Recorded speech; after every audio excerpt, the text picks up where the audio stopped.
ஓ முருகா! வெற்றிவேல் முருகா! வேலுண்டு வினையில்லை, மயிலுண்டு பயமில்லை. என் வாழ்க்கையில் நான் பிடித்தவரை இழந்து விட்டேன் அப்பா.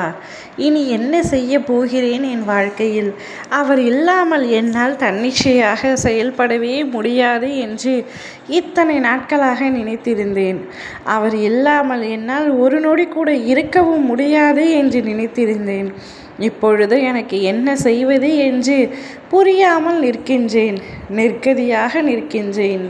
தனி மரமாய் நிற்கின்றேன். இனி என் வாழ்க்கையில் அவர் இல்லாமல் நான் என்ன செய்வேன்? அவர் எனக்கு எவ்வளவு அன்பானவர். நான் அவர் மீது எவ்வளவு அன்பு வைத்திருந்தேன்.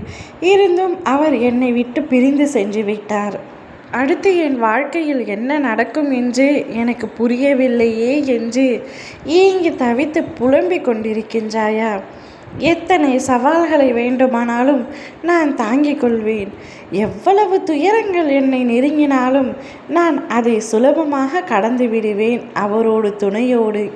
ஆனால் இப்பொழுது அவரே இல்லாமல் எப்படி நான் இவ்வுலக வாழ்க்கையில் வாழ்வேன் என்று புரியவில்லையே அப்பா என்று கண்கள் கலங்கி நீ என்னிடம் கதறி அழுது கொண்டிருக்கின்றாய். பிடித்தவர்கள் அனைவரும் புரிந்து கொள்ளாமல் பிரிந்து செல்வதை நினைத்தால் நான் அவ்வளவு துரதிர்ஷ்டசாலியா என்று நினைக்கின்றாய். என் பிள்ளை துரதிர்ஷ்டசாலி இல்லை தங்கமே. என் பிள்ளையைப் போல ஒரு அதிர்ஷ்டசாலி இவ்வுலகில் யாருமே இல்லை. கவலை கொள்ளாதே. அந்த நபர் பிரிந்து விட்டார் என்று வருத்தம் கொள்ளாதே. உன் அப்பா நான் இருக்கின்றேன்.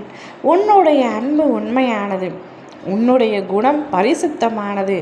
அப்படி இருக்கும் பொழுது எப்படி அவர் உன்னை விட்டு விலகிவிட முடியும்?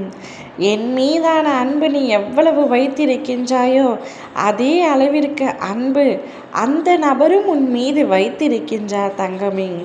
வீணாக சண்டையிடாதே.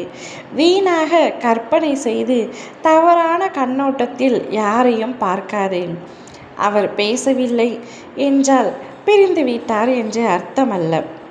அவரிடமிருந்து தானாகவே உனக்கு அழைப்பு வரும். அவர் என்னிடத்தில் இனிமேல் பேசவே மாட்டார் என்று நீ கருதினாய் அல்லவா? அந்த பேசாத நபரும் இப்பொழுது இன்னும் ஒரு சில மணி நேரத்தில் உன்னை அழைத்து பேச போகின்றார் தங்கமே. உண்மையாகத்தான் சொல்கின்றேன். என்னை முழுமையாக நம்பு. இன்னும் ஒரு சில மணி நேரத்தில் உன்னுடைய முகத்தில் ஆனந்தத்தை பார்க்க உன் அப்பா நான் காத்து கொண்டிருக்கின்றேன். நீ சந்தோஷமாகத்தான் இருக்கப் போகின்றாய். இப்படி அழுது புலம்பியதை நினைத்து நீ சிரிக்கப் போகின்றாய். அவை யாவும் இன்னும் ஒரு சில மணி நேரத்தில் நடக்கத்தான் போகின்றது. அந்த நபராலும் உன்னை விட்டு பிரிந்து இருக்க முடியாது தங்கமே. நீ அவரை பற்றி தவறான கண்ணோட்டத்தில் நினைக்காதே. அவர் உன்னை மட்டுமே நேசிக்கின்றார்.